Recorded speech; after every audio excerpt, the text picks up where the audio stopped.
aqui é tão grande que tem hora que parece que tem uma tonelada em cima da minha cabeça aqui, e eu vejo aqui os demônios correndo para lá e para cá, aquela batalha, mas eu sei que é porque está surtindo efeito.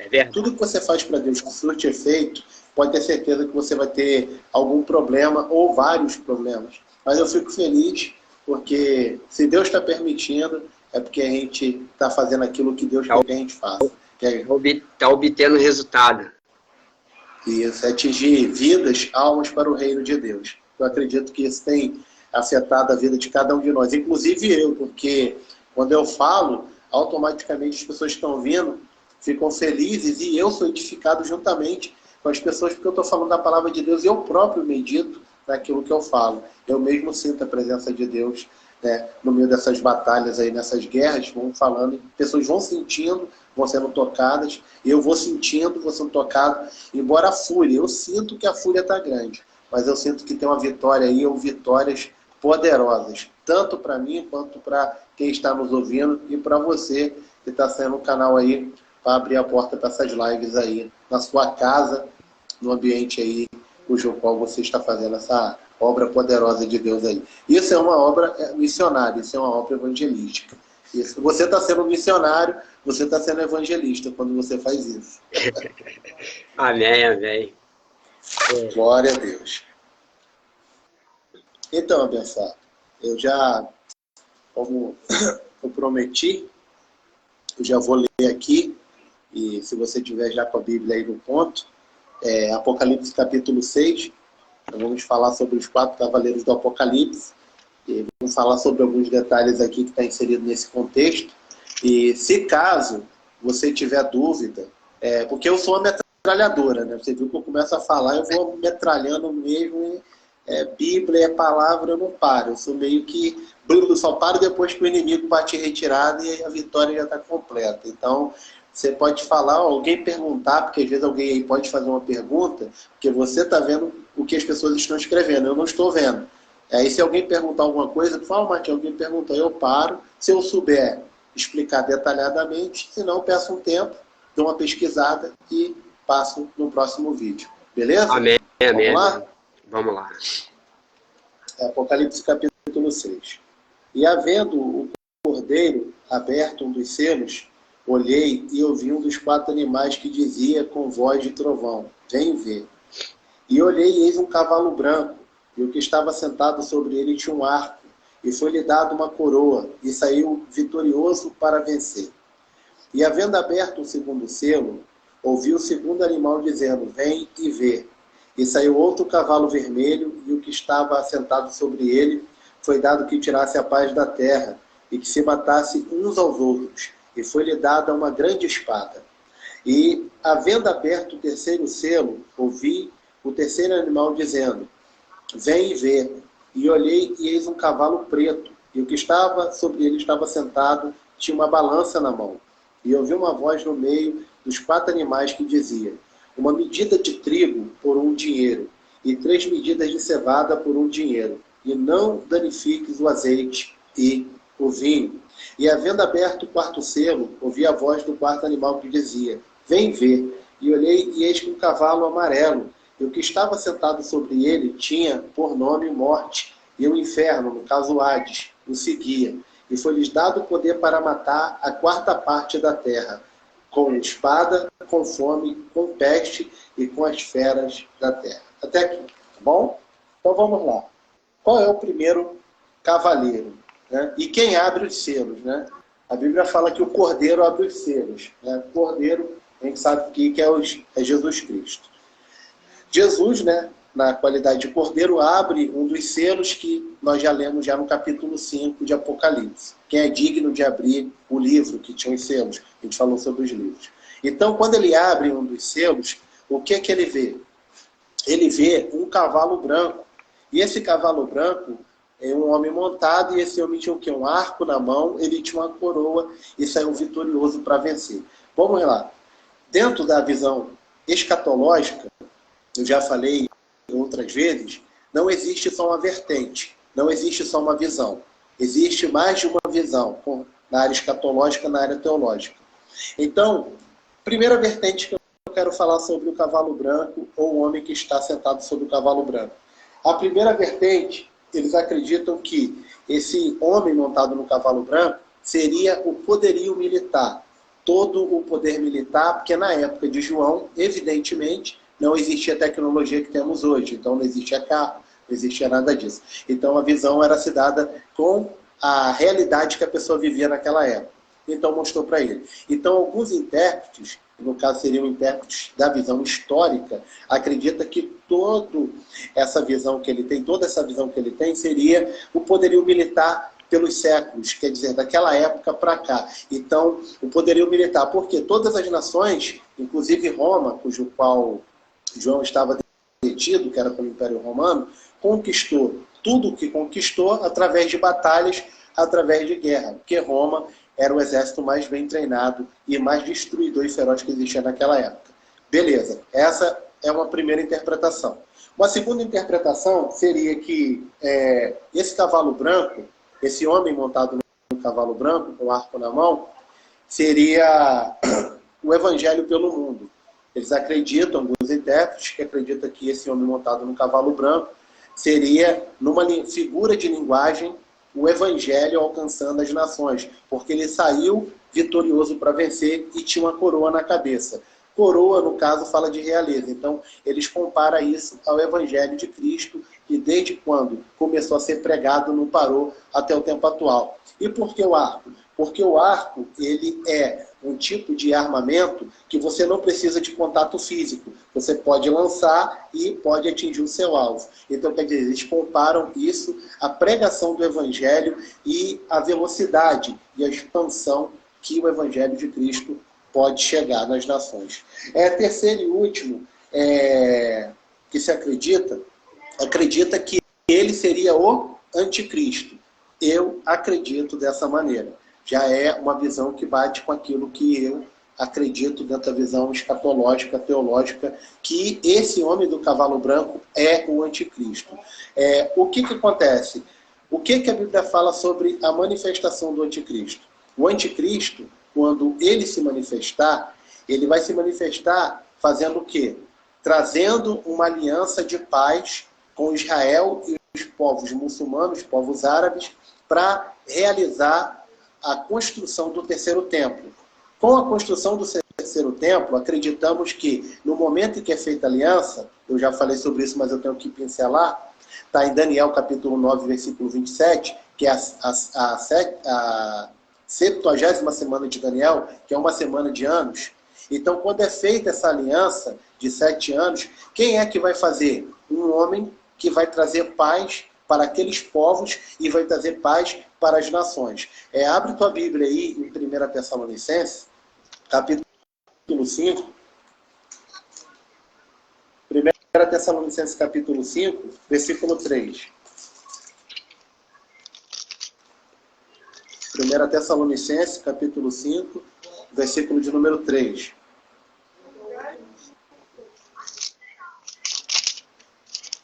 Vamos ler o 2 e depois o versículo 3.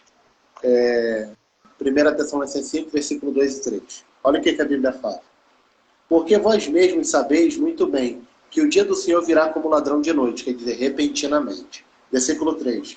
Pois quando disserem a paz e segurança, então lhes sobrevirá repentina destruição, como as dores de parto, aquela que está grávida, e de modo nenhum escaparão. Por que Paulo está falando isso? Ele fala que o dia do Senhor, que é o arrebatamento, vai vir como um ladrão, quer dizer, um abrir e fechar de olhos, e logo após o arrebatamento, quem é que vai surgir para trazer paz ao caos que vai ficar? Porque o arrebatamento, ele vai gerar um caos aqui na Terra. Por quê? Vai sumir milhões de pessoas. Vai sumir no abrir e fechar de olhos. Então as pessoas não vão entender o que aconteceu. Porque tem pessoas que não acreditam no arrebatamento, tem pessoas de outras religiões, tem os ateus, tem os muçulmanos que não acreditam. Então, para nós que acreditamos no arrebatamento, na vinda de Jesus, para levar a sua igreja, os salvos e escolhidos, beleza. Mas para quem não acredita, vai ser um caos. E qual vai ser a argumentação que vai haver para trazer paz em meio àquele caos? Porque o anticristo vai chegar, ele vai falar, gente, quem levou essas pessoas não foi nada demais, não. Vocês lembram? aquelas naves extraterrestres que vocês viam voando aí, vira e mexe por aí. Você lembra do ZT? Ficava aí o ET Bilu, o Teteia, esses ZT que apareceu aí com o nome tudo estranho, Scooby-Doo, por aí vai, Salsicha, nome de desenho. Então, foi o ZT, é isso que ele vai falar, o ZT levou aquele povo não civilizado, não desenvolvido, tá? Eles vão argumentar, o anticristo vai argumentar que nós fomos levados pelo ZT, porque nós não éramos desenvolvidos. Agora vai ficar o povo desenvolvido. Tá, beleza. Aí o que ele vai ter que fazer? Como subjeito de todas as esferas da sociedade, de vários ramos de trabalho, vai ter que recolocar as pessoas e reagrupar e botar tudo bonitinho. Daí que vai surgir a marca da besta, mas enfim, vamos para esse ponto aqui. O anticristo vai, nesse meio tempo, fazer o quê? Trazer uma paz para o pessoal, correto? Vai fazer um acordo de paz lá para o terceiro tempo ser erguido, e nisso é no começo dos 7 anos, que é a semana de Daniel de 9:27, dos 7 anos. Quanto tempo isso vai durar? Essa falsa paz que ele vai trazer vai durar 3 anos e meio. Vai durar 3 anos e meio. Porque na metade, o que ele vai fazer? Ele vai entrar no templo, nós já lemos sobre isso, lá em 2 Tessalonicenses 2, versículo 4, tá? Eu vou ler de novo, só para a gente pincelar. 2 Tessalonicenses 2, 4, eu vou ler, só para você ver, para a gente recapitular, que tem que recapitular. 2 Tessalonicenses 2, versículo 4, que é o que vai acontecer. Olha só, ele diz assim: o qual se opõe e se levanta contra tudo que se chama Deus ou se adora, de sorte que se assentará como Deus no templo de Deus, querendo parecer Deus. Está falando do anticristo. O anticristo vai dar ordem para fazer o templo e vai ficar 3 anos e meio em paz com o povo judeu, com as nações, vai haver uma paz fora do comum. Porque ele vai trazer a solução para a fome, ele vai acabar com a fome no mundo nesse período, ele vai trazer cura para as várias doenças, Deus vai permitir isso acontecer, ele vai trazer um estilo de vida confortável para as pessoas, entendeu? Então vai haver uma paz e uma segurança aparentemente tranquila durante 3 anos e meio. Mas aí na metade da semana de Daniel, que é os 3 anos e meio, o que o anticristo vai fazer? Ele vai entrar dentro do templo, que é o templo que vai retornar o sacrifício de Moisés, e vai falar: olha, eu sou o Messias, que vocês tanto esperavam, que o verdadeiro Messias foi renegado. João 5,43, ele falou: eu venho no nome do meu Pai e vocês me rejeitam. Jesus falando. Mas outro vai vir em seu próprio nome e vocês não vão rejeitar. No caso é o anticristo. Então ele vai pegar e vai falar: eu sou o Messias, até aí tudo bem. Aí ele vai falar: eu sou Deus e eu quero que vocês me adorem. Aí o pau vai quebrar na casa de Noca. Aí os judeus vão pegar e vão se rebeliar, falar: negativo, você não é Deus, você é homem, você pode até ser o Messias, mas você não é Deus, e a partir de agora nem o Messias mais você é para nós. Tu não é Deus, nem Messias, nem nada. E vai haver uma guerra, uma batalha, como eu já falei para você, de proporções que Israel vai ser quase destruída. Vai haver uma perseguição fora do comum. E é na metade dos 3 anos e meio da semana de Daniel, da semana de ano, que são 7 anos. Então o que acontece?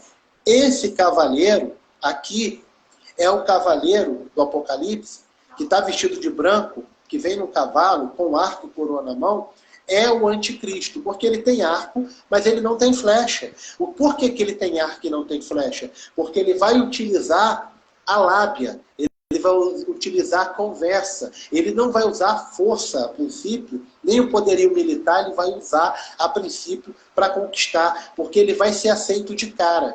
As pessoas vão abrir o coração para ele, por quê? Porque o que resiste ele vai ser tirado. A Bíblia fala aqui em 2 Tessalonicenses 2, versículo de número 6, 7, olha só o que a Bíblia fala.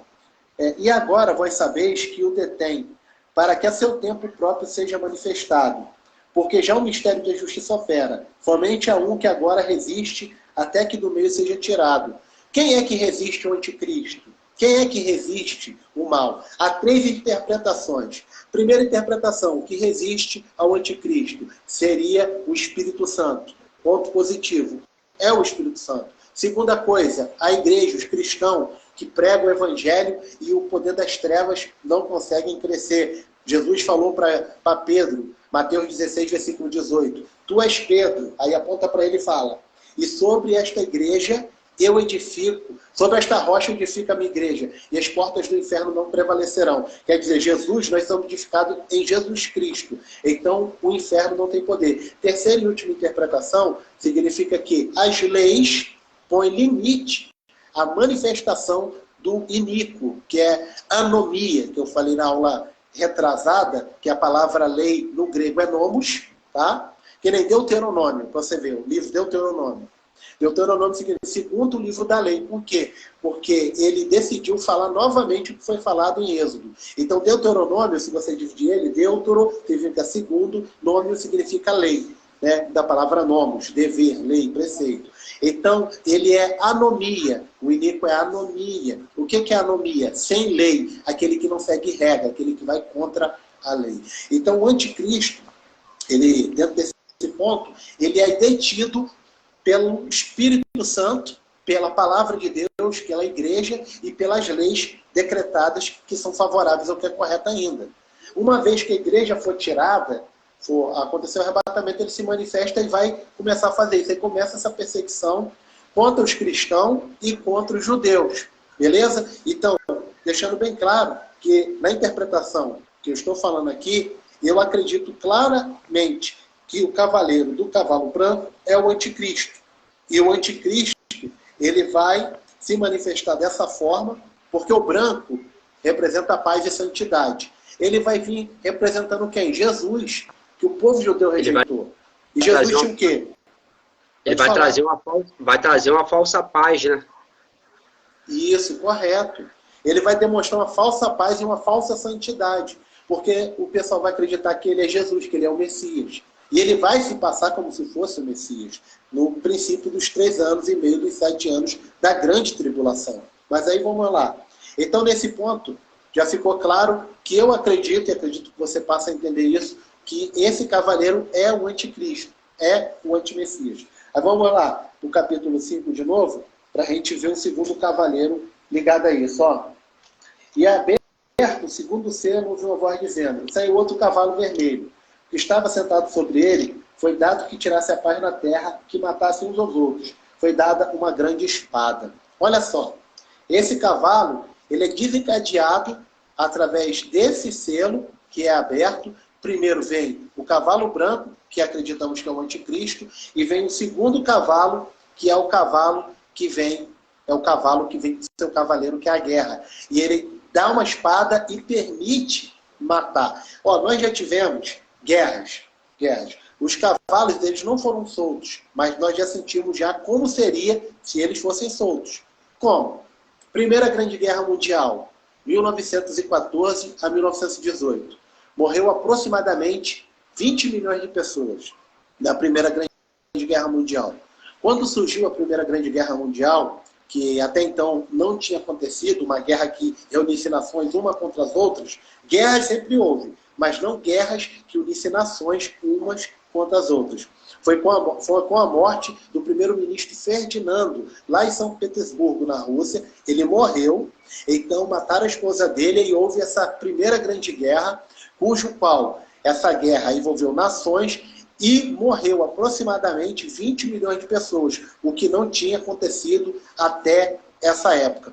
Então, foi feito o quê? O Tratado de Versalhes, porque o Tratado de Versalhes era para que nenhuma nação mais usasse a força da violência militar para matar uns aos outros. Porque até então, nunca tinham visto tanque de guerra. Na Primeira Grande Guerra surgiu tanque de guerra. Eles não tinham visto ainda avião voando e tacando bomba. Colocaram bomba nos aviões e tacavam, bombardeavam as pessoas. Então, foi um massacre, que até então nenhuma guerra tinha acontecido. Então, fizeram um tratado chamado Tratado de Versalhes para inibir a guerra que matou 20 milhões de pessoas. Aí vamos lá. 1939 a 1945, Segunda Grande Guerra Mundial. Morreu aproximadamente 70 milhões de pessoas. 70 milhões de pessoas. Que foi a guerra da Alemanha, Japão e Itália contra o resto do mundo. Tá? Que foi lançada aquela famosa bomba na duas cidades japonesas, Hiroshima e Nagasaki. Para você ver, até então, Ninguém sabia que existia bomba nuclear e até então ninguém sabia do poder de uma bomba nuclear. Ó, segundo os estudiosos, a bomba nuclear que foi lançada em Hiroshima e Nagasaki, ela tinha 16 mil toneladas de TNT, quer dizer, de poder de destruição, TNT, de bombas. Ela tinha a potência de 20 mil quilotons. Eu anotei aqui, 20 mil quilotons. Destruiu 2 cidades enormes, porque até hoje, onde caiu a bomba, não nasce capim, não nasce nada. Foi literalmente destruída.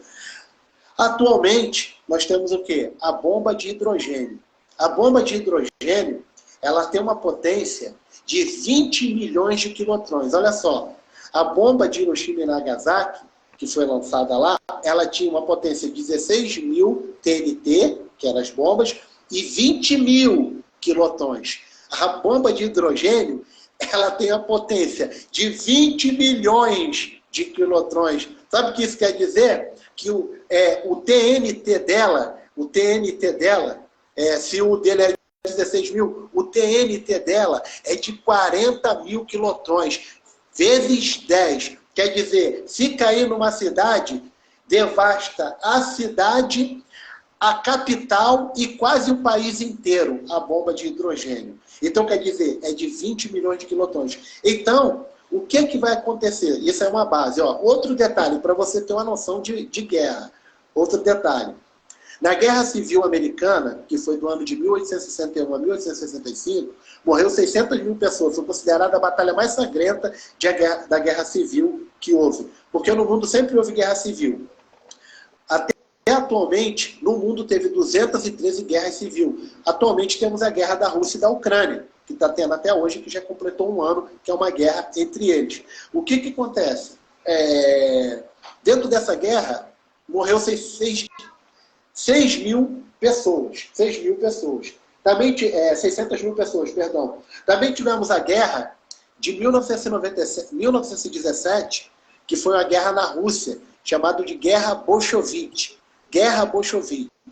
Lenin, que era um ditador da época, queria se apoderar das coisas dos ricos. Os ricos não aceitaram. Houve uma guerra lá da população dos ricos contra Lenin, que era um ditador. Em 1917, chamada Guerra Bolchevique, morreu aproximadamente 10 milhões de pessoas naquela época, naquele local. Então você vê que a guerra, ela existe, a guerra está aí, mas até então o cavalo que está sendo citado aqui não foi solto ainda. E segundo os estudiosos, cujo qual eu também sou um estudioso, né, da área, que eu gosto de me colocar porque eu sou um estudioso da área, o que acontece? Nós estamos inseridos em Mateus 24, versículo 7 e versículo 8. Nós estamos no começo das dores, no princípio das dores. Jesus falou, quando você vê essas coisas, que guerras, pestes, terremotos, não vos assusteis, não é o fim, é o começo, é a ponta, a gente já está no princípio das dores. E o engraçado é que há 2 interpretações para esse cavalo vermelho. Vou te dar a primeira interpretação. Alguns estudiosos acreditam que essa espada que foi dada para ele é chamada de marchaira. Marchaira no grego. Marchaira. A palavra marchaira no grego significa cutelo ou adaga, que era uma espada que era usada não para uma luta, uma batalha, mas era uma espada que era usada como está em Gênesis 22. Quando Abraão foi sacrificar Isaac, ele levou um cutelo. Aquele cutelo, no grego, seria uma marchaira, que é típico para matar animais em sacrifício. Entendeu? Muitos acreditam que esse cavalo vermelho não está só inserido na guerra como uma guerra militar. Eles acreditam que essa espada que foi dada para ele, que seria a marchaira, uma espada para sacrificar, para matar animais, ou matar até mesmo o ser humano, é óbvio, seria a perseguição das pessoas que não aceitam o evangelho, a perseguição da igreja. E se você for olhar, tem algum sentido. Por quê? Nos países que nem a China comunista, eles derrubam a igreja. Na China comunista, na época de Mao Tse-tung, que foi um ditador na década de 60, ele matou mais de 6 milhões de pessoas. Depois tu pode pesquisar Mao Tse-tung na China. Tá? Até hoje eles perseguem, eles não aceitam ler a Bíblia. Na Coreia do Norte, se alguém for pego com a Bíblia, a sentença é a morte. Entendeu? Nos países muçulmanos, você não pode ler a Bíblia. porque se você tiver a Bíblia, eles cortam tua mão, ou dependendo da situação, eles matam até você e tua família. Então, a perseguição ao Evangelho, com base nisso, que alguns estudiosos, alguns intérpretes, alguns exegetas acreditam, pode ser verdade, eu acredito que tem algum sentido, porque o próprio Jesus falou que nós seríamos perseguidos por amor do Evangelho, que a gente ia ser rejeitado, que nós íamos ser tratados da pior forma possível, porque ele falou que se fizeram isso com ele, iam fazer conosco também. Por isso que ele falou, quem quer vir após mim, Mateus 16, 24. Negue sua cruz e siga-me.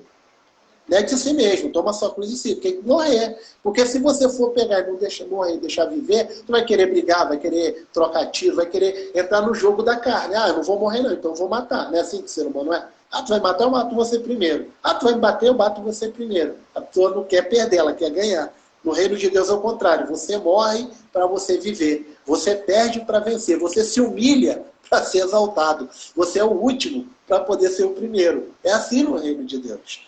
Então, essa é uma primeira interpretação referente a isso. Seria a Machaira. Mas alguns intérpretes já acreditam que o termo mais apropriado seria Hellfire.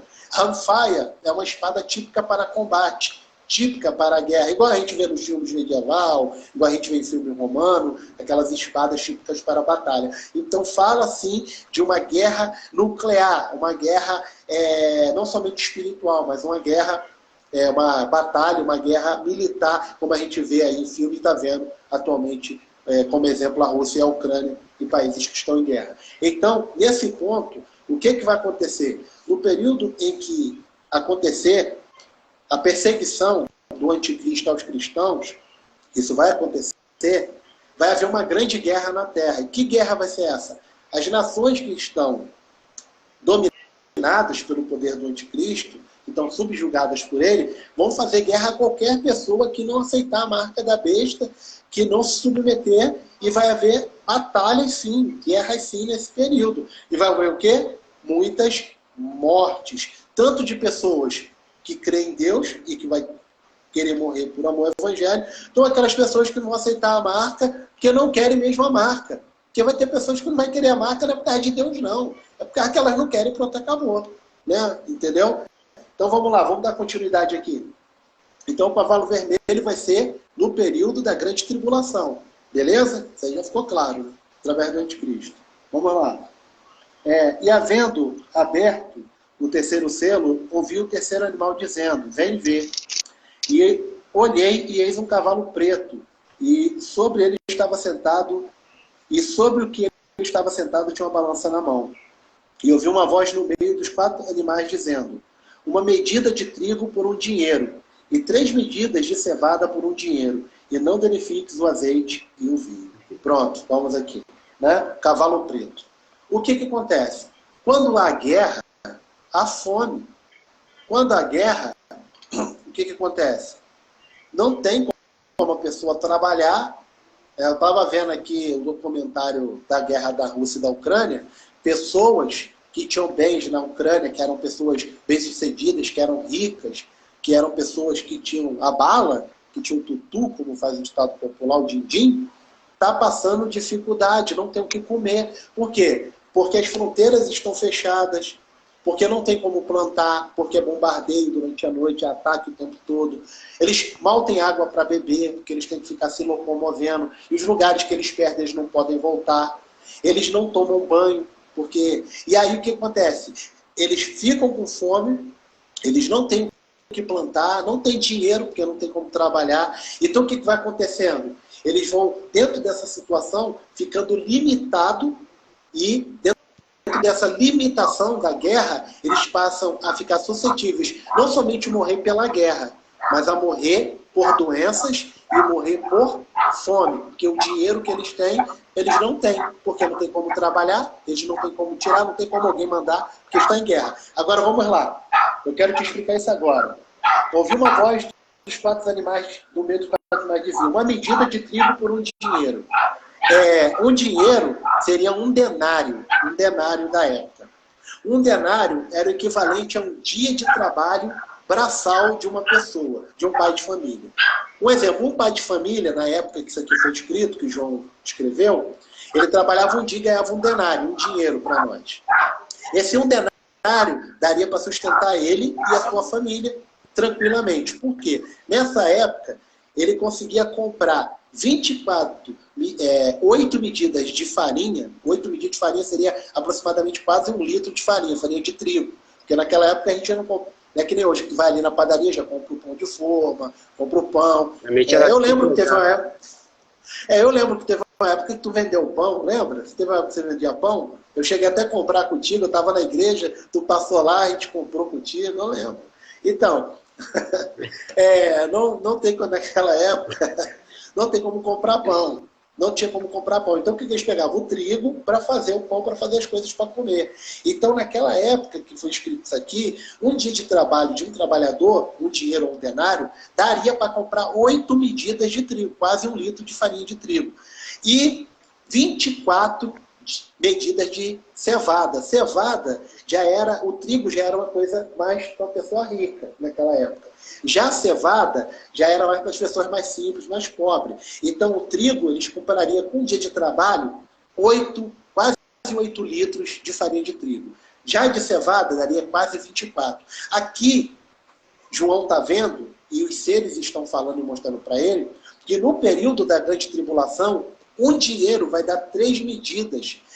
Um dinheiro vai dar uma medida de trigo. O que é uma medida? Seria o alimento de um dia. Que o dia de trabalho dele, que antes dava para 8 medidas de trigo e 24 de cevada, agora vai dar só para comer um dia. Quer dizer, o dinheiro de um dia de trabalho, que dava antes para ele passar bem dizer um mês, agora ele só vai ter para comer um dia e olhe lá. Significa escassez de alimento e escassez de dinheiro. Por quê? A guerra acaba com o plantio. Recentemente, as pessoas que trabalham no campo estavam dizendo, a guerra está acabando com o nosso sódio aqui, está acabando com nossas coisas aqui. A guerra da Ucrânia com a Rússia.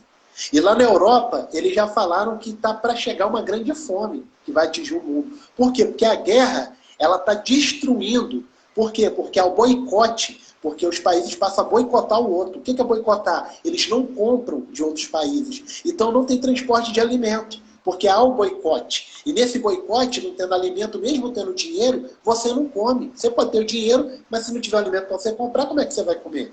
Entendeu? Então o que acontece? É o boicote no mercado internacional. Há um boicote. Então ele está falando, se essa guerra continuar, dentro de alguns meses não vamos ter comida. Por quê? Como é que a gente vai fazer aqui se está vendo boicote? Como é que a gente vai fazer aqui se está vendo todo esse problema aí da guerra que está atingindo outros países? Então, meu jovem, o que acontece? Aqui está falando que, quando houver esse período, que vai haver um boicote, o dinheiro da pessoa de um dia de trabalho não vai dar para nada, vai dar mal para ele se alimentar, a família vai ser trabalhar para comer. É o verdadeiro ditado. Como é que é? Estou vendendo almoço para comprar a janta. Vai ser literalmente isso. A pessoa vai trabalhar só para comer, porque não vai dar para fazer mais nada. Agora, continuando aqui, você já entendeu isso? Ele fala assim, uma medida de trigo por um dinheiro, 3 medidas de cevada por um dinheiro, e não danifique o azeite e o vinho. O que isso quer dizer? Naquela época, o vinho e o azeite eram muito caros. Então, os pobres não tinham acesso. Só quem tinha acesso a vinho e azeite do bom eram os ricos. Então, o que significa? Nesse período, com toda a guerra, com toda a destruição, com toda a perseguição, os ricos vão continuar comendo bem e gozando da vida numa boa. Porque a guerra, essa situação, só vai atingir os pobres, só vai atingir as pessoas que não têm dinheiro, o trabalhador normal, as pessoas que ficarem aqui. Então, o rico vai continuar comendo do bem e do melhor, vai continuar vivendo a sua vida de forma boa, bonita e regalada. Por quê? E como você vê na realidade, você vê, quando a pessoa é rica, pode vir crise, pode sair crise, pode vir crise, pode sair crise, pode ter pandemia, pode sair pandemia, pode vir o que for. Eles continuam, você não vê que nenhum rico ficou pobre. Teve a pandemia, você não viu, nenhum rico ficou pobre. Mas você vê as pessoas simples, que não tinha nada, fica em casa, não sai, não vão trabalhar. Só vai comer o quê?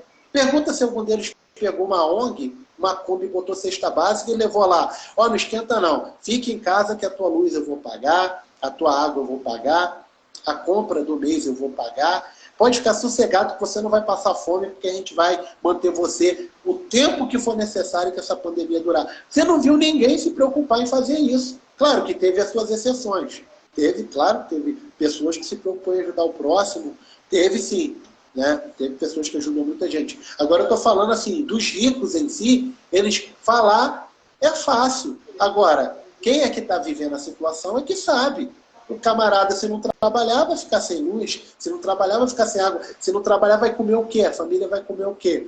Então, o rico, a pessoa com dinheiro, ela às vezes dá um conselho e fala para as pessoas, mas o que elas não vivem e jamais vão entender porque não foram pobres ou não são pobres. Estou falando aquele que já nasce em berço de ouro. E tem aqueles que, né, com trabalho, com esforço, conseguem ficar ricos. Mas estou falando dos que nascem em berço de ouro. Então, enfim, aqui... pode falar. Ontem eu fui até no mercado ontem lá comprar um negócio lá.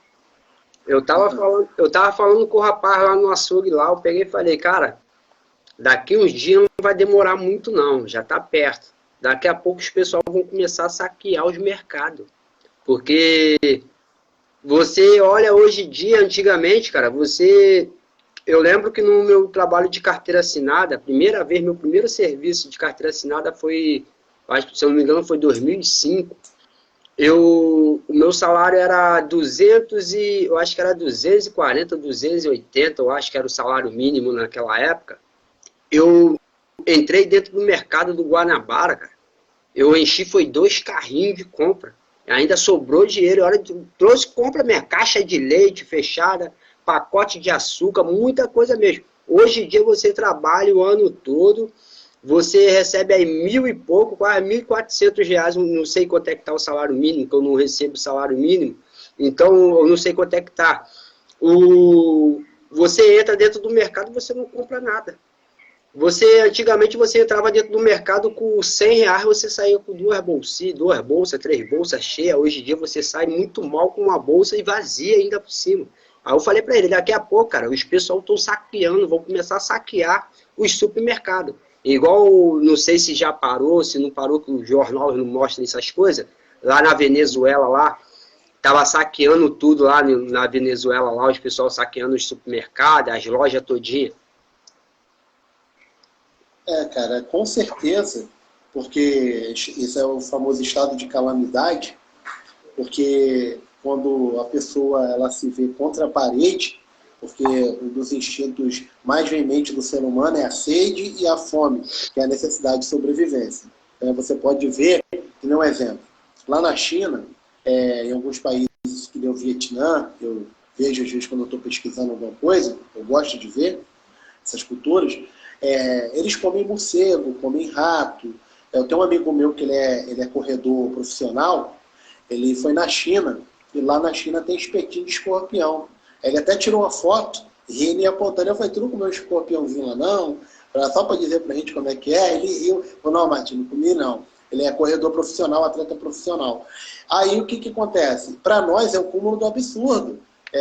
Eu estava vendo esses dias, eu acho que foi na Tailândia, o cara caçando tarântula não, era tarântula, aquela aranha tarântula, ele fez ali tipo uma refeição, mostrando ele cortando ali o legume, tomate, pimentão, e com a tarântula tudo assim, andando dentro de um pote, né, tentando fugir dele, e ele ali todo feliz, é tipo como se você fosse comer um x-tudo, não tem como tudo, todo esse x-tudo ficar pronto, esse cachorro quente, rapaz, o cara fazendo assim com a mão e mordendo de lábio, eu pensei que era uma pegadinha. Não, cara, ele jogou a tarântula dentro do pote e comeu mesmo, botou na boca e tu via que não era pegadinha não, e ele ainda terminou e ficou olhando para ver se não tinha mais, ainda ficou uma patinha aqui na ponta.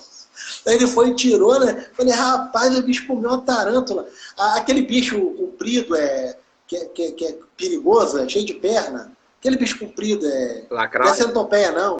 Lacraia, ele pegou a lacraia, fez a mesma coisa. Botou e a lacraia. A lacraia de lá é daquelas grandonas, mano.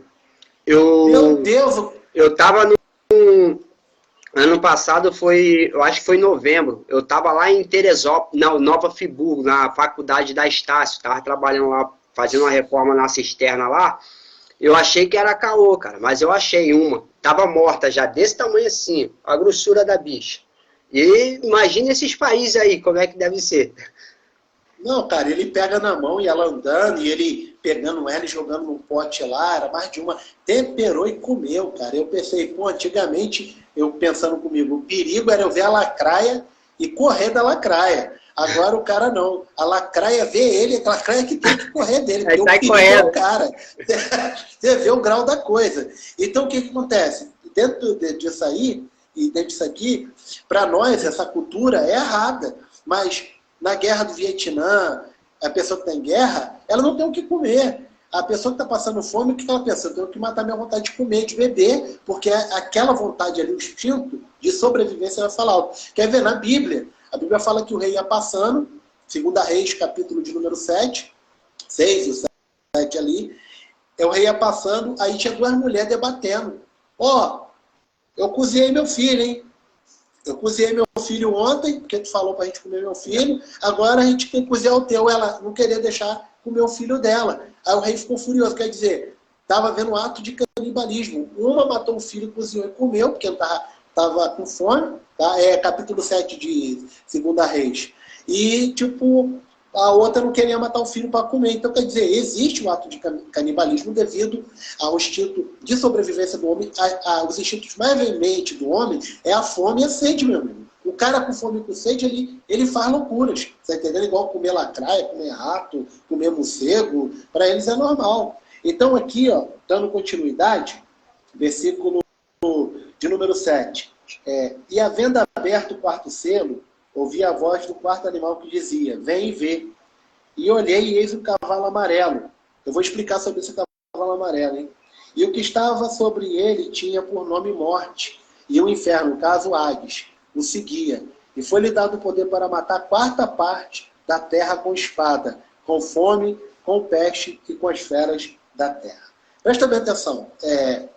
Para o nosso idioma, eu já expliquei isso, que é uma transliteração do original, sai amarelo. Mas não existe cavalo amarelo. Eu nunca vi um cavalo amarelo. Então, o termo grego para essa palavra é cloros. Cloros. Cloros seria verde. É um verde pálido, um verde, sabe, claro, igual um cloro. Então, o que acontece? O termo aqui, cloros, ele dá a entender a seguinte forma, que quando houver a manifestação desse cavaleiro, que no caso a nossa Bíblia é o amarelo, mas na verdade seria verde ou pálido, seria a cor de uma doença, tá? O que acontece? Alguns estudiosos acreditam que essas 4 coisas que vai acontecer aqui, que é espada, fome, peste e feras da terra, significa que vai haver uma perseguição, claro que vai haver, e nessa perseguição vai haver um grupo específico que vai estar matando as pessoas. Né? Lembra que a gente leu no capítulo 20, versículo 4 de Apocalipse? E vi tronos, se assentaram sobre ele, aqueles que foram degolados, porque não adoraram a besta nem a sua imagem, mas amaram a palavra e o testemunho de Jesus Cristo, e reinaram com ele por 1000 anos. Então, vai ser nesse período. O que acontece? Eu vou ler mais alguns textos aqui para complementar. O que acontece? Muitos acreditam que esse cavalo amarelo, que não é amarelo, seria verde ou pálido, é o Estado Islâmico, tá? O Estado Islâmico radical. Por quê? Porque o Estado Islâmico radical, ele é contra qualquer pessoa que não crê em Alá e não tem Maomé como seu profeta, seu mensageiro. Ok? Então, não precisa ser cristão. Qualquer pessoa que não professa fé em Alá e não tem Maomé como seu mensageiro, seu profeta, para eles tem que ser morto, tem que ser exonerado. E isso é o Estado radical islâmico, entendeu? Alguns acreditam que quem vai estar nesse período ajudando o anticristo na perseguição daqueles que ficarem para a grande tribulação, como já falei, vai ser o Estado Islâmico. Por quê? O Estado Islâmico, eles usam o que para tirar a vida da pessoa? Como é que eles matam, tipicamente? Cortando a cabeça. E como é que a Bíblia fala que as pessoas que vão estar no altar de Deus, que vão reinar com Deus, estavam mortas? Decapitadas, degoladas. Então aqui está falando claramente que esse cavalo tudo indica que é o islamismo crescente que vai haver naquela época. E a perseguição que o anticristo vai permitir o Estado Islâmico perseguir. Olha só, deixa eu te falar. A religião que mais cresce no mundo não é o cristianismo, tá? Porque o cristianismo, ele tem duas vertentes. Não é pentecostal, nem tradicional, nem nada disso. Existe o cristianismo protestante, que já entra o tradicional, pentecostal e suas vertentes, e tem o cristianismo católico, tá? O cristianismo católico. O católico é um cristão, só que pensa diferente da gente. Então, um exemplo. O cristianismo, aproximadamente, hoje tem 2 bilhões de cristãos no mundo. 2 bilhões de cristãos no mundo. Num planeta que comporta 8 bilhões de habitantes. Já o islamismo, que é a religião muçulmana, tem aproximadamente 2 bilhões e meio. Então, os países que pegam ali do norte da África, do Oriente, da África, do Norte Oriente, Egito, Sudão, Somália, eles são países muçulmanos. Os países que cercam Israel são países muçulmanos cuja religião é o islamismo.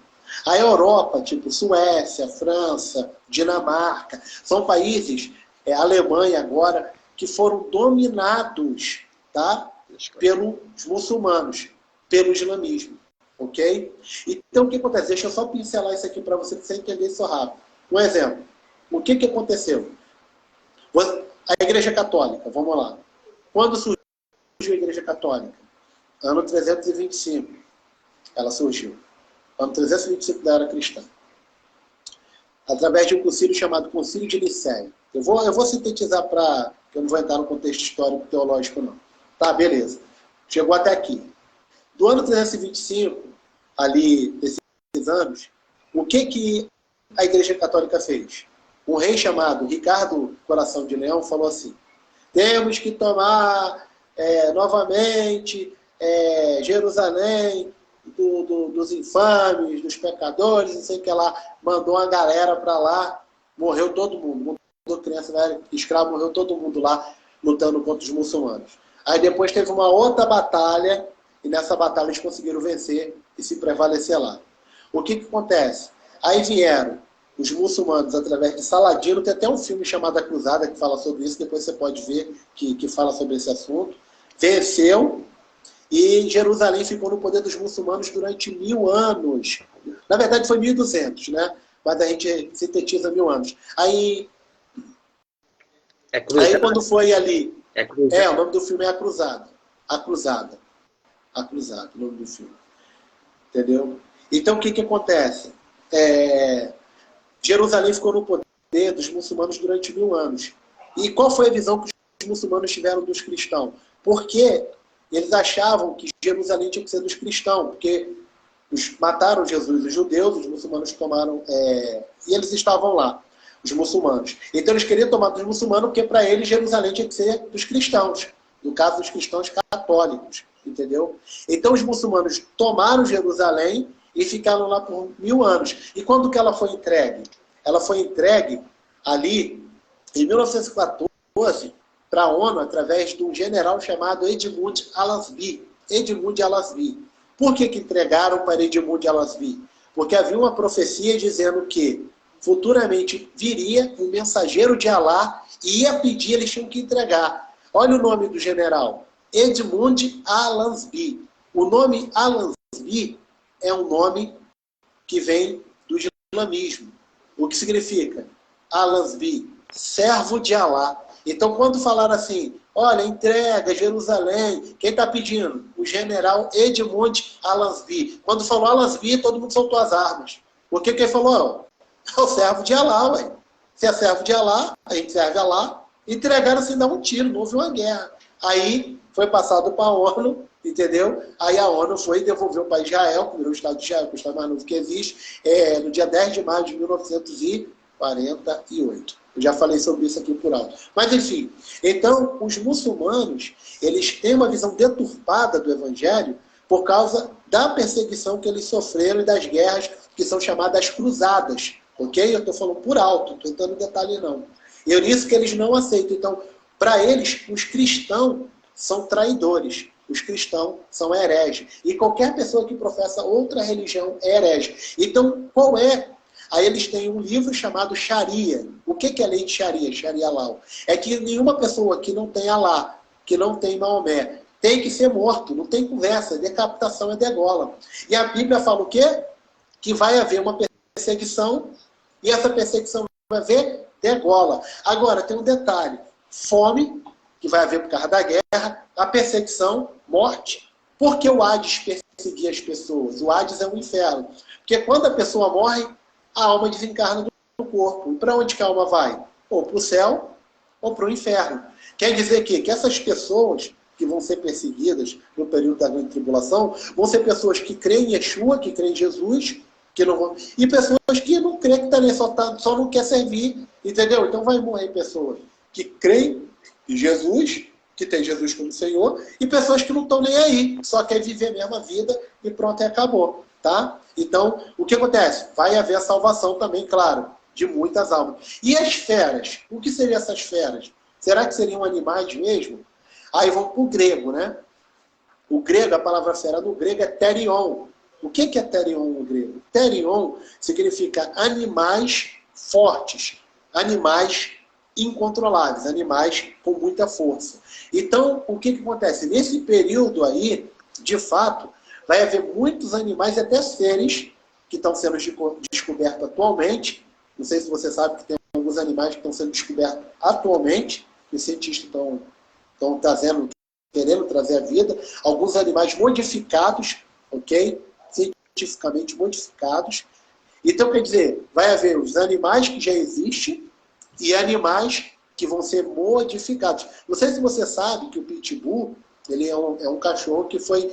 Ele não é uma raça em si. Ele foi um animal criado dentro de laboratório. Não sei se você já ouviu falar sobre isso. Pitbull, se eu não me engano, eu acho que é o Rottweiler ou o Doberman também. Foi que eles... Então, você pode ver que o Pitbull, você vê que a força dele é descomunal. Eu vejo alguns vídeos aqui quando ele pega um cachorrinho desses meia-boca aí, aqueles frufru, aqueles peludinhos, lambilástica.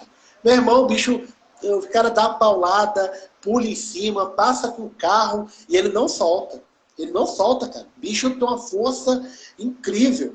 E o frufru vai plantar banana lá do outro lado. Quando solta, o bicho já foi para caixa prego mesmo. Então, o que acontece? Nesse período aí, Henrique, vai estar acontecendo isso. Agora, vamos continuar aqui a leitura, entendeu? Vai estar acontecendo o quê? Morte, perseguição, os islâmicos matando, tanto judeu como cristão, e quem também não quer nada com Deus, e as pessoas vão para o céu, outras vão para o inferno. Mas vamos falar daquelas que estão sendo perseguidas e que estão dando a sua vida por Deus, que está na Bíblia, que esse que é o ponto principal. Que vai que alguém fica aí. Eu não sei se tu quer ficar, né? Eu não estou muito afim, não. Eu não quero ficar, não. Então vamos lá, versículo 9. E havendo aberto o quinto selo, agora é o quinto selo, vi debaixo do altar as almas dos que foram mortos por amor da palavra de Deus e pelo amor do testemunho que deram, a grande tribulação. E clamavam com grande voz, dizendo: até quando, ó verdadeiro, santo, dominador, não julgas e vingas o nosso sangue, dos que habitam sobre a terra? E a cada um foi dada uma comprida veste branca, e foi-lhes dito que repousassem ainda um pouco de tempo, até que também se completasse o número de seus conservos e seus irmãos que haviam de ser mortos como eles foram. Está vendo aí? Nesse período aí, alguns estudiosos pegam esse texto, algumas vertentes, pegam esse texto e diz que essa passagem aqui se refere às pessoas que morreram desde o começo da fundação da igreja, foi quando Jesus subiu. A igreja começou em Atos capítulo 2, quando Jesus sobe e vem a descida do Espírito Santo ali. Capítulo 1 a subida, capítulo 2 a descida do Espírito Santo. Ali começa a era da igreja, tá bom? Então o que acontece? Muitos estudiosos acreditam que desse período dos primeiros anos da igreja até o ano 300, que desse ano aí até o ano 300, houve uma grande perseguição contra os cristãos. A maioria dos cristãos foram mortos de forma brutal. O único apóstolo que não morreu de forma brutal foi o apóstolo João. O resto Pedro de cabeça para baixo, Bartolomeu foi transpassado por uma flecha na Índia, Tiago, que escreveu a carta, que era meio irmão de Jesus, foi lançado de cima do templo, do pináculo, e por aí vai. Aonde conta a história legal, vou até te indicar um livro, se você puder comprar, quando puder, se chama Os 3 Séculos da Igreja, narrado por Eusébio de Cesareia. Eusébio de Cesareia foi um dos discípulos de João. Os 3 séculos da Igreja, história eclesiástica, Os 3 séculos da Igreja, narrado por Eusébio de Cesareia. Eu já li esse livro já. No comecinho da minha fé, eu li isso em 2004, 2005, por aí. Ele é bem antiguinho o livro já, mas é bom. Então vamos lá. Então o que acontece? Algumas interpretações acreditam que foi a perseguição do começo da igreja até o ano 300, porque no ano 325, quando o imperador Constantino, foi Constantino que falou, não, vamos mesclar as religiões para acabar com essa guerra. Aí ele mesclou o cristianismo, o judaísmo e o paganismo. A Igreja Católica é uma mistura do cristianismo, do judaísmo e do paganismo. Por isso que tu vê o padre com aquela roupa imitando os sacerdotes da época do templo, entendeu? Então o que acontece? Dia 25, que é cultuado pela Igreja Católica, é passado para nós com o nascimento de Jesus, isso é uma mentira, isso é um paganismo, tá? Porque eu não vou entrar no mérito da história porque não convém. Outro dia eu falo sobre isso. Que na verdade dia 25 de dezembro não é nascimento de Jesus. Na visão cristã de Jesus, na verdade, ou Jesus nasceu em abril, ou Jesus nasceu em março, ou Jesus nasceu em setembro ou outubro. Tá? Mas vamos lá, não vou entrar nesse mérito. Então ele pegou o paganismo, o cristianismo, né, fez a Igreja Católica. Então nesse período, aquela perseguição que existia, que nem começou com Nero, Nero mandou matar Tiago, Nero mandou matar Paulo, as perseguições que veio com Adriano, Vespasiano, todas essas perseguições, Diocleciano, foram paradas no ano 325. Enfim, então eles acreditam que essa perseguição que ele está falando é desse período. Mas não. Por que não? Porque na hora que a trombeta soar, os mortos em Cristo vão ressuscitar. E nós, os que estivermos vivos, vamos subir no arrebatamento. Então essa galera aqui que foi morta, vai subir. Essas que morreram por amor a Cristo. Essas que foram mártires.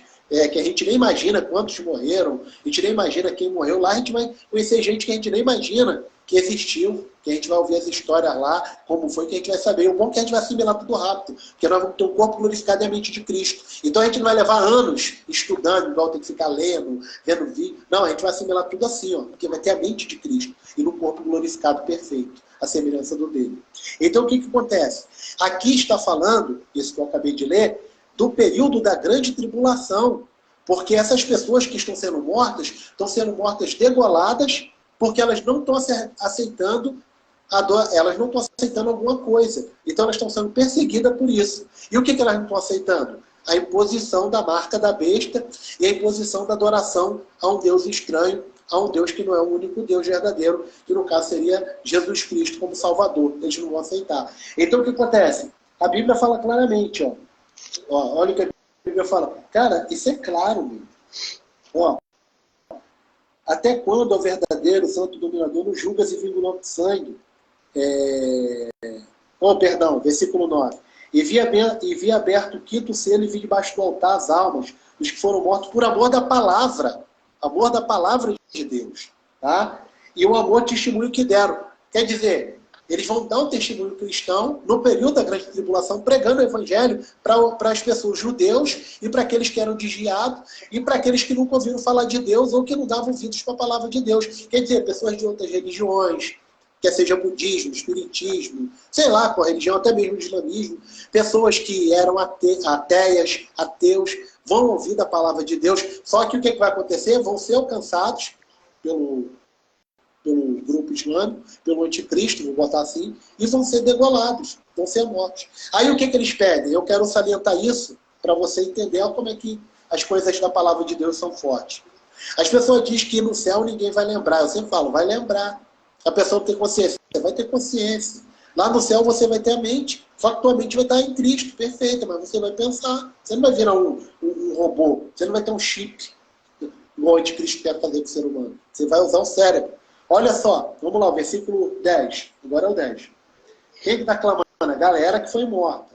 E clamavam com grande voz, dizendo: Até quando, ó verdadeiro Santo Dominador, não julgas e vingas o nosso sangue dos que habitam sobre a terra, daqueles que mataram eles? Olha o que as almas estão falando para Deus. Deus, até quando o Senhor vai permitir o pessoal fazer o que está fazendo e o Senhor não vai fazer nada? O Senhor não vai vingar o nosso sangue que foi derramado? O Senhor não vai cobrar, não vai fazer justiça? Olha só, eles estão falando com Deus, lá do altar de Deus. Quer dizer, estão conscientes que aqui na terra a coisa está feia. Eles estão conscientes que aqui na terra o pau está quebrando. E ele fala, Deus, ó, a gente quer ser vingado. A gente quer que o Senhor faça justiça. O que a Bíblia fala em Mateus 5? Bem-aventurado, 5:5. Os que têm sede e fome de justiça, porque eles serão fartos. É isso aqui, ó. Bem-aventurados que choram, porque eles serão consolados. O que diz 21:4? E ele, 21:4 de Apocalipse, e ele limpará dos olhos toda a lágrima. Ó, a Bíblia se completando. Ó, aí, ó, futuro teólogo Henrique. Aí, ó, a hermenêutica aí, meu amigo. Ó. Aí, a hermenêutica aí, ó. Vamos lá, futuro teólogo, vamos lá. Então, ó, vamos lá que a gente chega lá. Ó, versículo 11. Versículo 11. E a cada um foi dada uma comprida veste branca, e foi-lhe dito que repousasse ainda um pouco de tempo, até que também se completasse o número de seus conservos e seus irmãos que haviam de morrer, como eles foram. Olha só, agora ainda em Apocalipse, capítulo 7. Capítulo 7 de Apocalipse, o versículo de número 9. Capítulo 7 de Apocalipse, o versículo 9. Olha o que a Bíblia fala. Depois destas coisas, capítulo 7, versículo 9. Diz assim, ó. Depois destas coisas, olhei e eis uma multidão ao qual ninguém podia contar, de todas as nações, tribos, povos e línguas, que estavam diante do trono e perante o Cordeiro, trajando vestes brancas e com palmas nas suas mãos. E clamavam com grande voz, dizendo, salvação ao nosso Deus que está sentado, e ao Cordeiro. E todos os anjos ao seu redor do trono, os anciões e dos 4 animais, prostaram-se diante do trono com seu rosto e adoraram a Deus, dizendo, amém, louvor, glória, sabedoria, ações de graça, honra e poder e força ao nosso Deus para todo sempre. E um dos anciões me falou, dizendo, estes que estão vestidos de vestes brancas, quem são e de onde vieram? Ele pergunta para o ancião. E o ancião disse, eu disse-lhe, Senhor, tu sabes. E ele disse-me, o ancião, estes são os que vieram de grande tribulação, lavaram suas vestes e as branquearam no sangue do Cordeiro. Vieram da onde? Daqui a gente está lendo, ó, dos 4 cavaleiros do Apocalipse. Está entendendo? Então, quando começa essa verdade bíblica? Quando a igreja for arrebatada. Quando a igreja subir no arrebatamento. Então, tudo isso aqui, você vê de onde que vinha essa galera aí? O camarada que pergunta, quem é esses aí? Eu não vi subir no arrebatamento. Eu não me lembro deles ter subido com a gente. Não, o ancião, quando o 24 ancião fala, não, esses aí vieram da grande tribulação. Aí não aceitaram a marca, não se prostraram, não adoraram a imagem da besta, não ficaram ali de barganha com Satanás, então morreram na terra, mas vivem para sempre com Deus no céu as suas almas, estão com vestes brancas que foram lavadas e branqueadas pelo sangue do Cordeiro, pelo sangue de Jesus. Esse daí está com a gente aí. É isso que tem que dizer, ó, esquenta não que esse é dos nossos. Esquenta a cabeça não que esse aí fechou com a gente, já era. Como diria na linguagem do mundo, chorou Bebel. Já era, isso aí estão com a gente. Então, meu jovem, o que acontece? Esse entendimento que está sendo passado é para quê? Para que fique claro que isso está para acontecer, isso já está acontecendo, já há um preparo, o diabo já está atuando, e as pessoas não podem ficar brincando, nem dormindo, e nem achando, isso não vai acontecer, isso é conto da carocha, e levar as coisas estilo Zeca Pagodinho, deixa a vida me levar. Vira um Zeca Pagodinho gospel. Vida me levar, deixa a vida me levar, a vida leva eu. A pessoa está nem aí para a hora do Brasil, tanto faz a água correr para cima e correr para baixo, a pessoa está pouco se lixando, sendo que tudo isso aqui já está para acontecer. Gente, no próxima aula eu quero inserir, claro, né, já aproveitando, que eu já vou falando que que a próxima aula, parece até que eu sou o dono do negócio, né? Já vou botando ordem. Né? Tem total liberdade. Total liberdade. Então, o que acontece? Então, na próxima aula eu quero aproveitar e falar sobre Gog e Magog, que isso aqui já puxa para Gog e Magog. Eu quero falar sobre Gog e Magog, que está em Ezequiel 38 e 39. Aí eu quero falar sobre esse detalhe na próxima aula, que está inserido, uma coisa puxa a outra, está dentro do contexto do que estamos estudando. Eu quero falar sobre a batalha de Gog e Magog. Aí tu já, depois que a gente concluir isso aqui, que já está no final, que eu não quero deixar aquela coisa super extensa, que embora tudo que a gente fala de Deus é bom, mas eu não quero deixar coisas super extensas, que já ficou claro, e eu creio. O que acontece? A gente vai falar sobre Gog e Magog. Mas, enfim, aqui eu finalizo, porque se eu for entrar, Henrique, alguns detalhes aqui, eu vou acabar saindo do contexto do que a gente está estudando, que acaba puxando para o outro lado. Tá entendendo? Por isso que eu não quero que... Porque senão, em vez de eu ajudar, acaba complicando a mente da pessoa que está me ouvindo. Vamos indo por etapa. Isso, que é muita... Você já viu que eu pincelo alguma coisa, tu já vê que a mente já dá uma vagada. Pô, ele falou disso, já dá vontade de estudar aquilo ali que eu falei. Aí eu falo outra coisa, a mente já vai para aquilo. É tipo, né? Não, pô, eu quero saber disso aí também. Então, tem que ser por etapa, uma coisa de cada vez. Então, finalizo aqui, né? Como já ficou claro, porque tudo isso... Ó, só mais um detalhe aqui, vamos contextualizar. Só esse detalhe, ó. Versículo 12, do capítulo 6. Ó. E havendo aberto o sexto selo, olhei e eis que houve um grande tremor de terra. O sol tornou-se negro como saco de silício, e a lua tornou-se como sangue. As estrelas do céu caíram sobre a terra como quando a figueira lança de si os seus chicos verdes, abalada por um forte vento. E o céu retirou-se como um livro que se enrola, e todos os montes e ilhas foram removidos do seu lugar. E os reis da terra, grandes, ricos, tribunos, poderosos, e todo servo e todo livre se escondeu nas cavernas, nas rochas das montanhas. Dizem aos montes e aos rochedos: cai sobre nós e escondei-nos no rosto daquele que está sentado sobre o trono e da ira do Cordeiro. Porque é vindo o grande dia da sua ira. E quem poderá subsistir? Ó, vou finalizar com esse texto. Ó. Havendo aberto o selo, e houve um grande tremor de terra. Tá? Vai haver um grande terremoto nesse período. Esse terremoto, os estudiosos acreditam que vai ser um terremoto de uma proporção tão grande que algumas nações cuja habitação fica perto do mar ou são consideradas ilhas vão sumir. Nesse período aí, porque a Bíblia fala que toda a terra vai ser unificada no período do milênio, lembra? Jesus vai reinar, não vai haver mar. Aí há duas interpretações, ou mar literal ou não vai haver mais nações. Porque, lembra, aula básica, quarta série, quinta série, lembra que o pessoal fala que a Terra era toda unida, mas por causa de uma queda de um meteoro ficou tudo em bloco, continente? Na verdade, vai voltar tudo para o seu devido lugar. A Terra vai ficar igual era antes, totalmente colada, totalmente unida. Beleza? Então, esse aqui está falando, não vai haver mais ilha. As ilhas que existem vão todas sumir, vão ser tragadas. O que acontece? Vai ser um terremoto, né? Um terremoto de uma proporção, de uma magnitude terrível. O Sol se tornou negro. O que pode ser? Alguns estudiosos dizem que o fato do Sol ser um astro-rei significa que vai acontecer alguma coisa no céu, pode ser uma bomba nuclear que vai ser explodida nesse período, que vai transformar o Sol e ele vai ficar com a cor negra. Por causa que quando uma bomba nuclear explode, o que acontece? Aquele cogumelo de fumaça cresce e sobe para o ar. Significa que o ar, o Sol vai ser tomado por aquela fumaça daquela bomba nuclear. E a Lua vai se transformar, a Lua vai ficar vermelha como sangue. Não significa que ela vai ficar vermelha. De lá para cá, Joel fala sobre isso. Depois eu falo sobre as luas de sangue. Depois eu faço uma aula sobre as luas de sangue.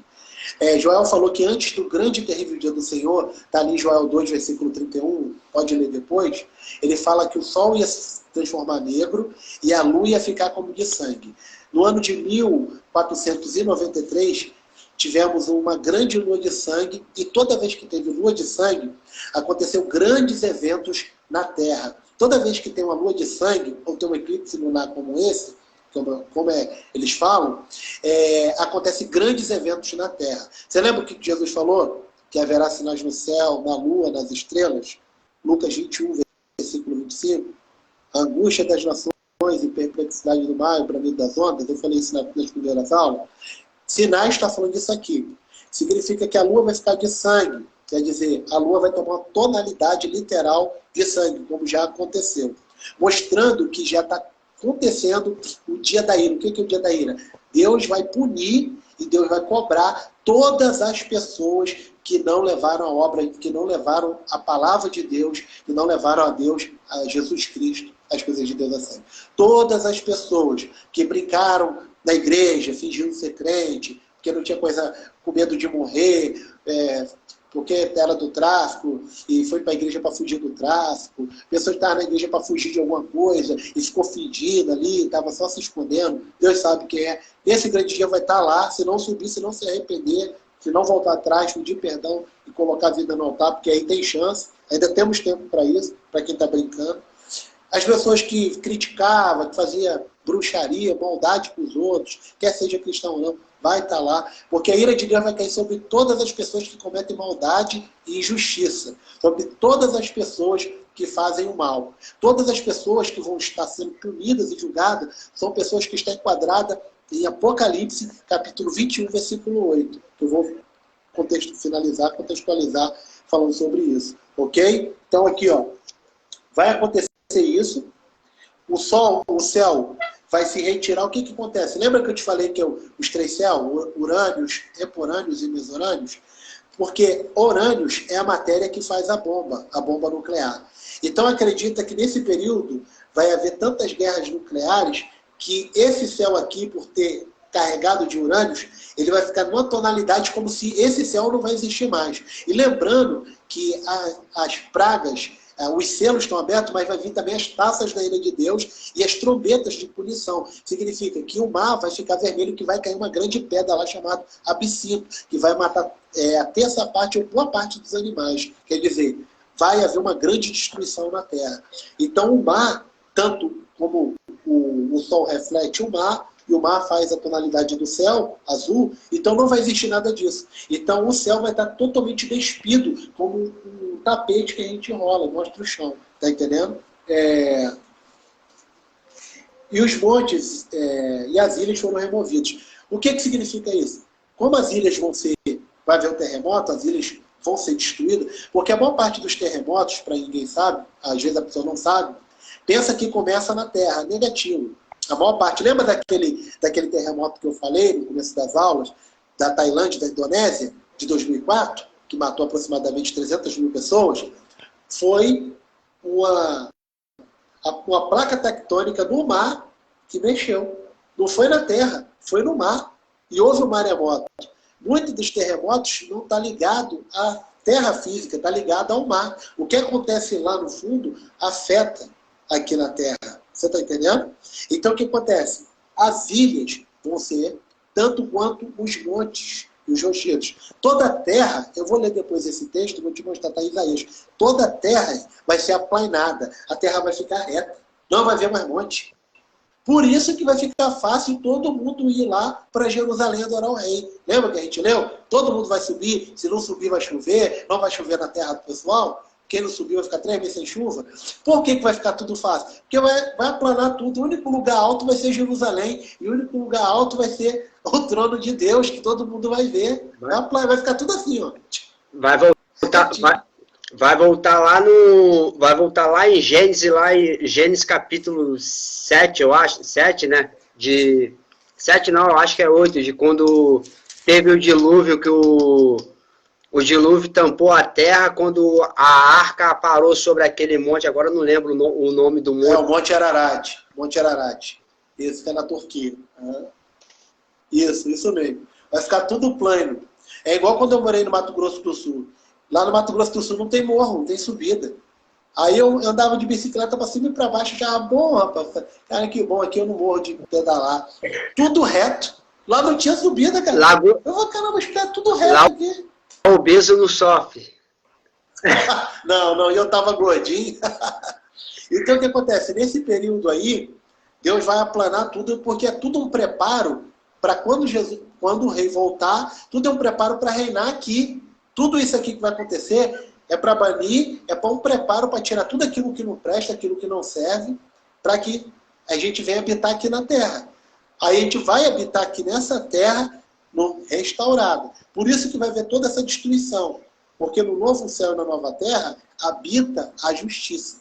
Como diz Pedro, 2 Pedro 3, versículo 13. Ele fala, essa é a promessa do Messias, Jesus. Esperamos um novo céu e uma nova terra, onde habita a justiça. Aí João falou, viu o novo céu, capítulo 21, viu o novo céu e a nova terra, porque o primeiro céu e a primeira terra já passaram e o mar já não existe. Não tem ilha, não tem monte, não tem mar. Tudo plano. Tudo plano. Entendeu? Agora vamos lá, quem não vai entrar? Vamos lá. Agora, Apocalipse 21, versículo 8. Agora, por que vai estar assim e o porquê que não vão entrar? Ó. Apocalipse capítulo 21, versículo 8. Ó. Olha só.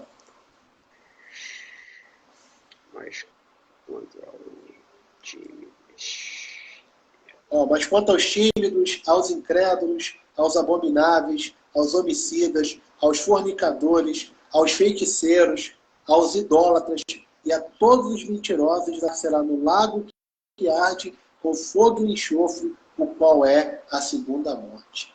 Quer dizer, essa classe aqui de 8 pessoas não vai entrar no reino de Deus, não vai estar lá. Por quê? Porque tudo isso vai ser banido nesse período, para que não possa participar do reino de Deus. O que vai ficar é as gerações que vingarem do período da grande tribulação. E os que nascerem no período da grande tribulação. Após, no milênio. Só tirar uma... Pode falar. Só tirar uma dúvida aqui, até mesmo para aqueles que for de assistir, eles com certeza eles vão ter essa dúvida também. Que fala aqui que mas quanto aos tímidos, isso quer dizer o quê? Os tímidos está querendo dizer aqueles que conhecem a palavra de Deus, mas não teve a capacidade de pregoar a palavra de Deus, falar de Jesus Cristo para as pessoas por causa da timidez. Preferiram ficar calados. É por causa disso? Mais ou menos assim, imagina. A pessoa chega num grupo que sabe que não gosta de cristão, não gosta de evangelho. Aí a pessoa, para se enquadrar naquele grupo, para não ser rejeitado, aí a pessoa não fala da sua religião e nem demonstra. Ela fica, fingindo que não é cristã, não somente na questão de pregar o evangelho, mas demonstrar em ações e atitudes. O que é exemplo? Eu conheci uma menina, já tem muitos anos, que ela foi trabalhar num lugar, e ela estava trabalhando, ela era secretária, e ela é evangélica. Tá travando um pouco. Aí o que acontece? Ela pegou e falou, ela ficou sabendo que o chefe dela não gostava de evangélico para trabalhar. Então, ela colocou as coisas dela lá na mesa dela, de evangélico, viu o senhor louvor e tal. Aí um dia o chefe dela foi conhecer ela. Falou, oi, tudo bem? Você é a nova empregada? Aí acho que ela estava com um mês. Foi. Aí ele, você tem alguma religião? Você frequenta alguma coisa? O que você é? Ela falou, eu sou evangélica, eu sou cristã. Eu frequento a igreja, a Assembleia de Deus e tal. O cara foi, olhou para ela, balançou a cabeça, apertou a mão, mandou ela embora, no mesmo dia. No outro dia, quando ela foi trabalhar, você falou, não precisa vir mais não, tal. Aí ela falou, sabia. Por que você não ficou calado? Por que você não falou que era de... Ela falou, não, eu sou evangélica e todos têm que saber que eu sou evangélica. Não porque eu estou pregando, porque tem ambiente que tu não tem como tu pregar. Você falar de Jesus, porque não tem lógica. As pessoas vão olhar para você e vão ver Jesus como? Nas suas ações, nas suas palavras, nas suas atitudes. Porque muitas das vezes, os tímidos que está falando, é bem o que você entendeu, e eu estou só salientando mais detalhes. É a pessoa que prega o evangelho não só com palavras, com suas atitudes, e que às vezes a pessoa fica com medo de se expor, que é evangélica, para não ser... Porque como é que é? Como é que é quando a gente se converte? A gente vê como um chato, um xarope. Quando você fala que tu está na igreja, as pessoas que você andava antes, que bebia, que fumava, que se drogava, que zoava, estou dando exemplo, estou abrangendo tudo que eu também nunca usei droga, nunca nem fui de beber, na verdade. Eu estava era de zoar. Mas estou dando exemplo, para quem bebe, pinta e borda, a pessoa a gente vê como xarope. Ih, rapaz, fulano entrou para a igreja, ficou chato. Vai começar a encher o saco da gente falando de Jesus, quer levar a gente para a igreja. Ele acha que você vira tipo aquela pessoa enjoada, chata, sabe? Que vai ficar o tempo todo ali falando. Não. A pessoa sensata, ela só vai falar se a pessoa quiser ouvir, e as pessoas vão ver em você Jesus como? Nas suas ações. Porque do que adianta? E a hora, e a hora que ela dá oportunidade para a gente poder falar. A hora que dá oportunidade, a gente fala algo que o Espírito Santo nos fala, a oportunidade é essa. A gente vai lá, entra, fala de Deus, de Jesus Cristo para ela e acabou. Certinho. Então, assim, é nesse sentido. A pessoa ter vergonha de falar e ter vergonha de, nos ambientes, deixar a pessoa saber que ela é evangélica. Um exemplo, eu estava fazendo segurança à noite num bar LGBT. Um bar LGBT, um bar gay. 80% do público lá era gay. Entrava lá, chegavam os caras fortão lá, eu pensava, pô, esse cara é macho padedel. O cara chegava em mim olhando de cara amarrada. Sério, tinha o cara tudo forte, parrudão, cara trincada, barbudo, que esquecendo aqueles lutadores de MMA, e eu baixinho, né, olhando para os caras, eu segurança. Quando ele chegava perto de mim, eu falava, vai me bater, vou nem deixar, só o tamanho do cara. Aí ele, boa noite. Ela falou, boa noite. O cara, pô, aí eu ficava todo sem nada, tomar banho. O cara com um outro truculento com essa vozinha. Então, assim, o gerente lá era gay, o outro lá era gay, assumidamente gay. Falando com um dia, eu tava lá na porta lá, aí o gerente falou, ó, meu marido vai me buscar, pensei que era uma piada. Tá zoando, no começo que eu tava. De repente chegou um cara lá e falou, cadê minha mulher? Eu comecei a fazer, não, quem é a tua mulher? Conhece ninguém? Aí o gerente acabou de falar para mim, era outro homem, o cara lá. Aí eu olhei assim, dei uma risada, entendi a mensagem que ele é minha. Então, quer dizer, eu trabalhei num ambiente onde 80% do ambiente era homossexual, tinha mulher, lésbica, se beijava, só não tinha relação. Porque era um ambiente assim, mas beijo, abraço, nego fumando maconha. Aí um dia, o do gerente lá que também era, falou, pô, você é meio na tua, você é de boa, mas tu é na tua. Porque eu sempre tentei entrar na pessoa com educação, mas não me deixo levar para aquele ambiente. Aí ele falou, tu é evangélico? Eu falei, sou. Aí o cara, eu sabia que tu era evangélico. Eu falei, como é que você sabia? Ele, teu jeito te entrega, tu é diferente. A gente viu que tem algo em você que é diferente. Você tem alguma coisa em você que incomodava a gente. Não assim, é como se você não fosse desse grupo aqui. Você não falar em nada, não fiquei falando que era evangélico, porque aquele ambiente não tinha como, não me dava espaço e eu não podia, porque é meu trabalho. Então é isso que eu estou falando. Aí o cara falou, pensei que tu ia ficar. A pessoa vê em você o evangelho, entendeu? É isso que eu estou falando. Igual o Pedro quando ele negou Jesus, aquele pessoal chegou e falou, você andava com ele, andava com Cristo, você se veste como ele, fala como ele. É a mesma coisa. É verdade, as pessoas veem o brilho do Espírito, a presença de Deus. A menina lá falou, bem que eu notei que você era diferente, alguma coisa em você. Porque o que acontece, Henrique? Finalizando aqui, que eu já finalizei, é o que acontece. Não adianta também pregar, a pessoa pregar e despregar tudo com as suas atitudes. É que nem eu vejo muito, pegando assim, a pessoa prega, até prega bonito, até fala bonito, até usado pelos dons do Espírito, mas desprega tudo com as suas atitudes, como é arrogante, é prepotente, é uma pessoa que humilha as pessoas, desfaz dos outros, vê a outra pessoa morrer do lado, precisar de ajuda, fala em qualquer esfera. A pessoa quer mais que morra, não faz nada pela pessoa. Eu estou falando a pessoa que pode e que tem conhecimento do problema da outra, e a outra quer ajuda, entendeu? Muitas vezes a pessoa não precisa nem pedir ajuda, é só você ver que a pessoa está dependendo de ajuda, é só ir lá ajudar.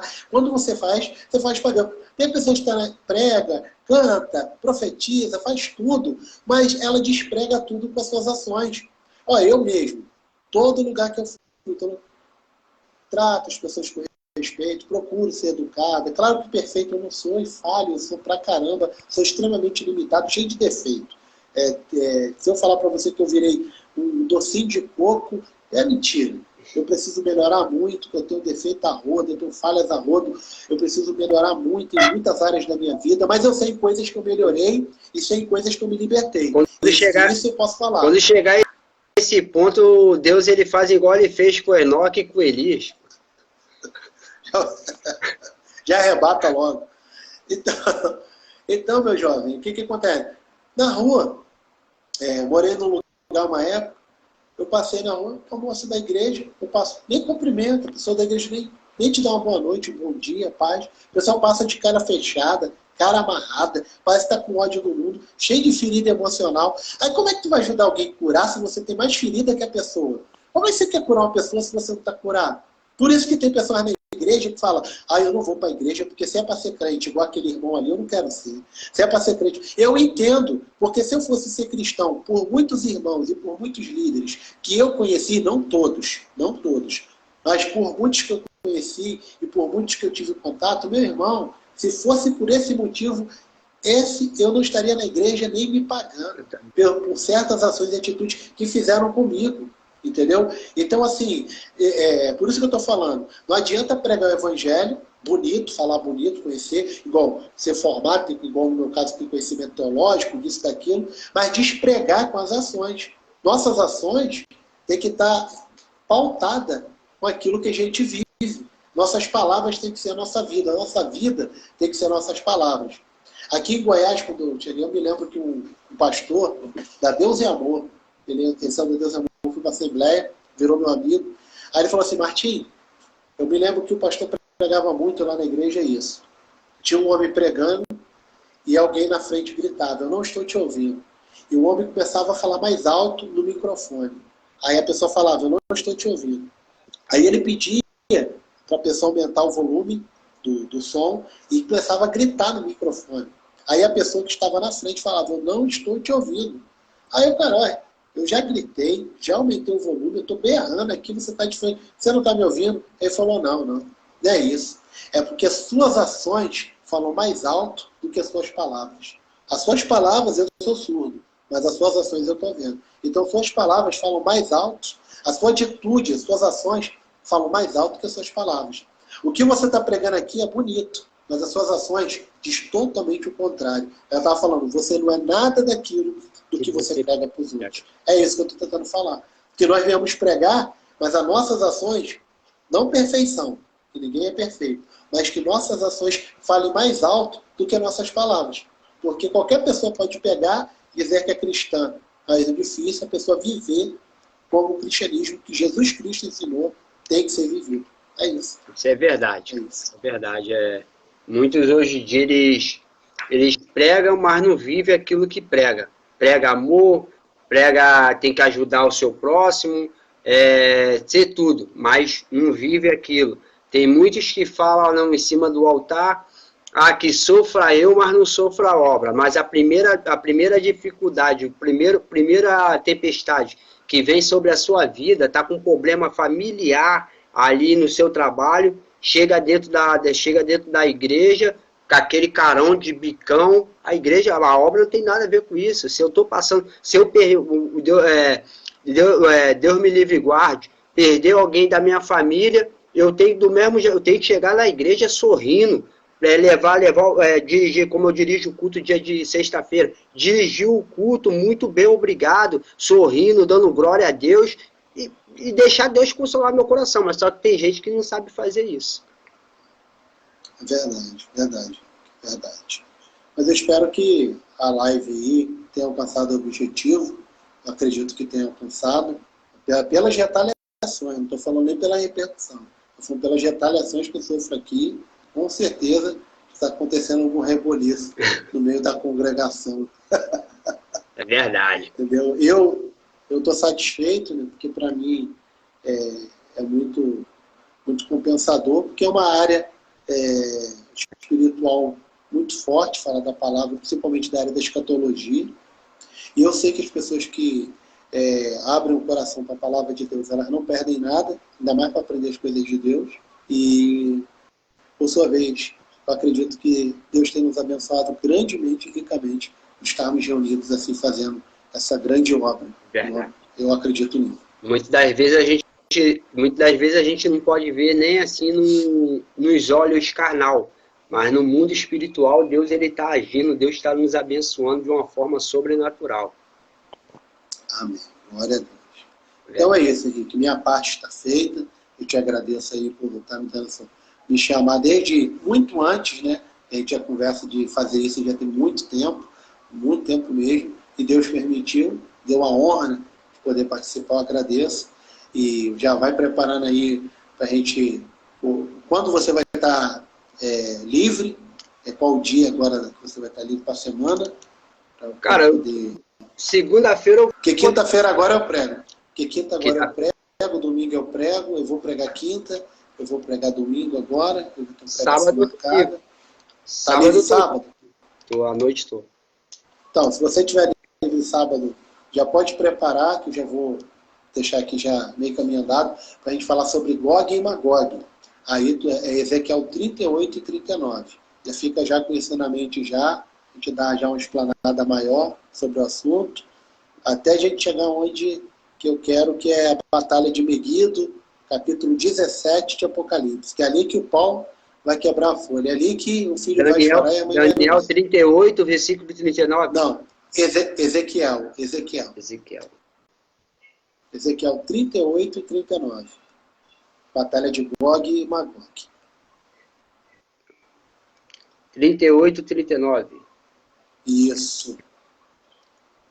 E o outro é qual? Aí para a próxima aula vai ser Apocalipse 17. Batalha de Meguido, Gog e Magog. Ou melhor, Gog e Magog não, Batalha de Meguido, Armagedon. Então vi 3 espíritos imundos que saíram da boca do falso profeta, do anticristo, da besta, para reunir as nações para a Batalha de Meguido. Batalha de Armagedon. Aí vamos lá, vamos escancarar com Satanás mais uma vez. Amém. Eu creio que essa live aí está sendo edificante para muitas pessoas que estão assistindo.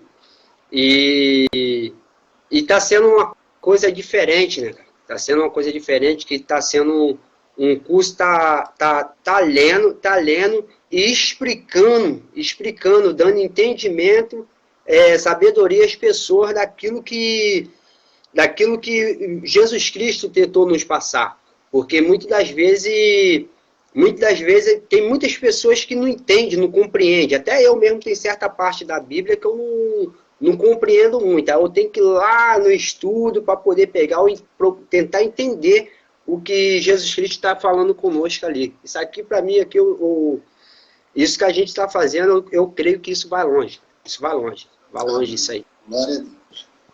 Amém. Glória a Deus. Então é isso, agradeço. Só tenho a agradecer. Não, obrigadão. Até a próxima, então, Varão. Fica com Deus, que Deus continue te abençoando. Valeu? Amém. Glória a Deus.